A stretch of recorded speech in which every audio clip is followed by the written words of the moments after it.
Los Pokémon legendarios junto a los iniciales son seguramente los Pokémon que más expectativas generan en cada nueva generación. Los iniciales serán nuestros compañeros desde el inicio de nuestra aventura y los legendarios, más allá de ser la imagen del juego, se tratan de los Pokémon más poderosos de la región. Pero más allá de los Pokémon legendarios en sí, hay ciertos Pokémon que aunque no formen parte de dicha categoría, de primeras podrían parecerlo. ¿O acaso nadie aquí pensó que un Pokémon era legendario por su aspecto o rareza, cuando realmente no lo era? Pues eso es lo que vamos a ver en el vídeo de hoy. Hoy vamos a analizar todos los Pokémon que podrían ser legendarios, pero que finalmente no lo fueron. No olvides reventar el botón del like si te gustan este tipo de vídeos y suscríbete para no perderte nada de lo que subo. Dicho esto, comenzamos. Para la región de Kanto existían varios candidatos a Pokémon legendarios, pero Arcanine era sin duda el Pokémon que más papeletas tenía para entrar en dicha categoría Pokémon. La propia entrada de la Pokédex, tanto de Kanto como de Johto, así lo califica. Incluso su categoría Pokémon era legendario hasta la octava generación, donde pasó a ser leyenda. Además, podríamos pensar que se considerase un Pokémon legendario por su rareza en tiempos pasados de la región. El mural que aparece en el anime mostrando a Arcanine junto a las 3 aves legendarias podría ser una prueba de ello. Pero ahondemos más en la región. Aunque a Growlithe sí lo podemos encontrar de forma salvaje por Kanto, Arcanine solo puede ser registrado evolucionando a este. Y para evolucionar a Growlithe a Arcanine se requiere de una piedra fuego, un objeto que a día de hoy se vende en el centro comercial de Azulona, pero que en el pasado el único lugar donde se puede hallar de forma natural en la región es en el monte Asqua de las Islas Sete. Por tanto, ¿cuántos entrenadores realmente tenían acceso a la piedra fuego y por ende podían evolucionar a Growlithe? Probablemente muy pocos. Así que seguramente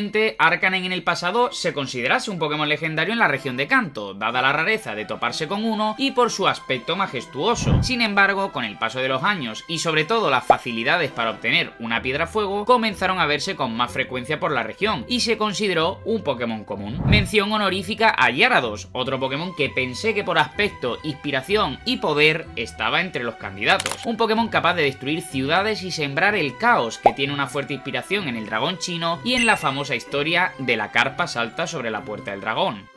Viajamos hasta la región de Johto para estudiar el caso de Unown, un Pokémon extremadamente peculiar y que envuelve el misterio de las ruinas alfas. Y es que, aunque en los juegos tanto las ruinas alfas como el propio Unown hayan quedado algo obsoletos ya que no cuentan con un gran protagonismo, sí que hay varios rasgos que podrían considerarle como un Pokémon legendario. Como en el caso de Arcanine, hay citas en las que se afirma dicha posibilidad. Concretamente, en la película El hechizo de los Unown se menciona que este se trata de un Pokémon legendario. A esto se suma que en dicha película aparecen formas que no son conocidas en los videojuegos, como la letra sigma del abecedario griego. Incluso en el libro del profesor Spencer aparece un Unown azul gigante, rodeado por el resto de Unown comunes a través de sus órbitas. Estos Pokémon tienen forma de escritura antigua, recreando cada una de las letras del abecedario latino. Sin embargo, se desconoce si estos llegaron antes que la escritura o viceversa. Tiene incluso la capacidad de leer e interpretar los pensamientos y emociones de humanos y Pokémon, llevando a la realidad los sueños y deseos de la gente mediante la creación y descomposición de la realidad a su gusto. Esto también lo pudimos ver en la tercera película de Pokémon, donde los Unown hacen realidad todos los sueños de Molly, creando incluso a Entei. Por rematar este curioso caso de Unown, podría estar involucrado en la propia creación del universo Pokémon. Y es que en la Pokédex de Pokémon Diamante se habla de cómo Arceus dio forma al universo con sus 1000 brazos. Sin embargo, en los eventos de Palkia, Dialga y Giratina de los remakes de Johto, observamos cómo Arceus crea a estos Pokémon con ayuda de los Unown, pudiendo ser estos los 1000 brazos que mencionaba la Pokédex de Sinnoh. Sin duda, estamos ante un Pokémon que oculta más secretos de los que realmente se ven a primera vista. Para la región de Hoenn estudiaremos el caso de Absol, un Pokémon capaz de alcanzar los 100 años de vida y que es de alguna forma repudiado por los humanos al considerarse el Pokémon de las desgracias. Su propia categoría lo etiqueta como catástrofe y su inspiración en Baizé o Hakutaku sin duda le hacen tratarse de un Pokémon menos común de lo que a priori parece. Las anteriores referencias se tratan de criaturas de la mitología china y japonesa respectivamente, que predecían y anticipaban catástrofes. Su apodo del Pokémon de las desgracias se motiva por el hecho de que cuando Absol se acerca a una población, esta sufriría una catástrofe natural. Esto le ha obligado a vivir muy alejado de los pueblos, ciudades y áreas habitadas por humanos, siendo más normal hallarlo en las montañas de la región. Absol tiene una capacidad inusual para detectar cambios en la atmósfera o en la tierra que pueden causar catástrofes. Gran culpa de ello es su cuerno, el cual sigue estando en alerta cuando descansa e incluso a través de los sueños es capaz de agudizar la detección de los peligros. A pesar de su apariencia, Absol es extremadamente pacífico, tecnológico y se presentará en territorio humano para advertir de peligros venideros. Toca adentrarnos en la región de Sinnoh y concretamente visitaremos la torre sagrada de la ruta 209, donde tras haber colocado en ella la piedra espíritu y haber interactuado con 32 personas en el subsuelo, hallaremos a Spiritomb. Este Pokémon guarda cierto parecido con algunos de los legendarios que hoy conocemos. Se trata de un Pokémon de evento y el cual solo tendremos una única oportunidad para capturarlo. Este además cuenta con la habilidad Presión, habilidad que es frecuente entre los legendarios y que pocos Pokémon comunes tienen. Y por supuesto el lore que hay detrás de este Pokémon le da un aura de Pokémon especial. Spiritomb está basado en la novela china Bandidos del Pantano, donde un comandante ordena la destrucción de una piedra hallada en el monumento de un monasterio. Al ser destruida, este liberó el alma de 108 demonios que estaban encerradas en dicha piedra. Y algo también a destacar es su potencial en combates, y es que aunque no tenga la suma de puntos equitativa de un legendario, sus altas defensas combinadas con una combinación de tipos que en su momento no contaba con ninguna debilidad, hacían que Spiritomb fuese un Pokémon difícil de debilitar. Y en Sinnoh también tenemos el caso de Lucario. Lógicamente, al ver que Lucario protagonizó la octava película de Pokémon, una gran parte del fandom pensó que se trataría del legendario de la generación venidera, algo similar a lo que pasó con Lugia, Pokémon que protagonizó la segunda película y que posteriormente se convirtió en uno de los legendarios mayores de Johto. Suma también la inspiración de este Pokémon. Se trata de un Pokémon muy relacionado a nivel estético a los dioses egipcios, además de la relación evidente que guarda con los oráculos y la capacidad de percibir el aura de los que le rodean. Como pasaba con Arcanine, se trata de un Pokémon muy exclusivo de la región, ya que no es obtenible de forma salvaje, sino que solo se podrá registrar evolucionando a Super Evolución, Riolu por amistad. Pero a diferencia de Growlithe, Riolu tampoco se trata de un Pokémon común en la región. De hecho, no es obtenible de forma salvaje, solo se obtiene como recompensa en la Isla Hierro. Por tanto, son pocos los entrenadores e incluso habitantes de la región que han podido avistar a Lucario. Por añadir un dato más, la leyenda que habla sobre el origen de la Mega Evolución que nos cuenta el abuelo de Corellia relata que Lucario se trata del primer Pokémon a experimentar el fenómeno de la Mega Evolución. Sin duda, un Pokémon realmente particular.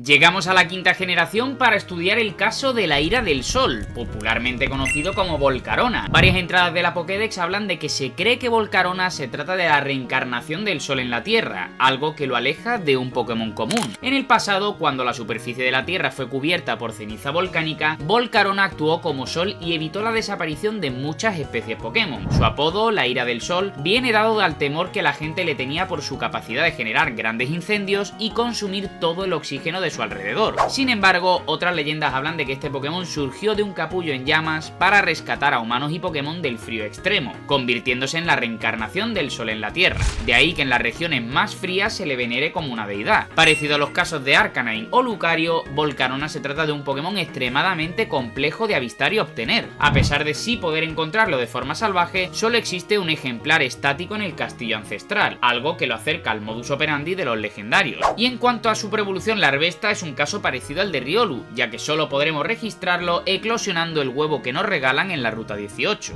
Si te está gustando el vídeo, déjame un pedazo de like y suscríbete si la primera vez que viste alguno de estos Pokémon pensaste que se trataba de un Pokémon legendario. Dicho esto, vamos con la región de Kalos. Para la sexta generación me ha costado encontrar un Pokémon que pudiese entrar en la categoría de Pokémon legendario, así que el único que me podía encajar, sobre todo por su incidencia en la historia de la región y probablemente en el universo Pokémon, es Floete Floreterna, un Pokémon que todos conocemos de su existencia pero que realmente nunca llegó a existir como tal en los videojuegos oficiales. Esta variación de Floete no solo se diferencia a nivel estético de su otra forma, cuenta con unas estadísticas mucho mejores y no podrá ni criar ni evolucionar. La historia de este Floete viene ligada a la gran guerra que la región de Kalos sufrió en el pasado. Este Pokémon tenía un vínculo muy especial con su entrenador, Azeta. Durante la guerra, este Pokémon murió y su entrenador, antiguo rey de Kalos, recibió en una caja de madera los restos de su compañero. Fue tal la pena que sintió Azeta al perder a su compañero que creó una máquina para poder revivir a Floete. Sin embargo, era tanto el odio que guardaba debido a la muerte de su Pokémon y el dolor que le supuso, que transformó dicha máquina a la conocida arma definitiva, la cual aniquiló a todos los Pokémon que entonces se encontraban en el campo de batalla. Floete, al saber que volvió toda la vida por la muerte de tantísimos Pokémon, abandonó a Z, el cual quedó solo para el resto de sus días. El hecho de tratarse de una especie única entre el resto de los Floete, que muriese y fuese revivido, y la trascendencia que tuvo en el universo Pokémon, podríamos valorar a Floete Floreterna como un candidato a Pokémon legendario, o al menos a Pokémon singular.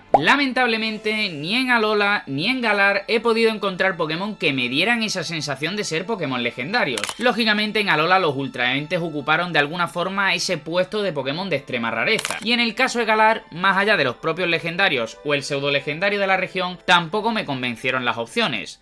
Donde sí encontré un gran candidato fue en Paldea. Se trata además de un Pokémon el cual, cuando vi por primera vez, pensé que no se trataba de un Pokémon cualquiera por su posible vinculación con el lore de la región. Muchos ya lo habréis adivinado y no es otro que Glimmora. Glimmora es sin duda un Pokémon peculiar. Sus pétalos están cargados de energía venenosa cristalizada, creando una capa tóxica que da nombre a su habilidad característica, la cual desprende púas tóxicas al ser golpeado. Pero lo realmente llamativo es su enorme parecido a los cristales que emanan de la energía teracristal. A esto hay que sumarle que Glimmora solo se encuentra en estado salvaje en lugares donde se pueden hallar dichos cristales y emana la energía de la teracristalización. Otro dato curioso es el hecho de que forme parte del equipo de la campeona de la región de Paldea, y digo que esto es curioso porque se trata de la única capaz de autorizar las expediciones a dicho área. Por centrarnos de nuevo en Glimmora, muchos de los Pokémon legendarios cuentan con ataques característicos o propios, y en el caso de Glimmora cuenta con Giro Mortífero, movimiento introducido en la 9ª generación como movimiento característico de dicho Pokémon.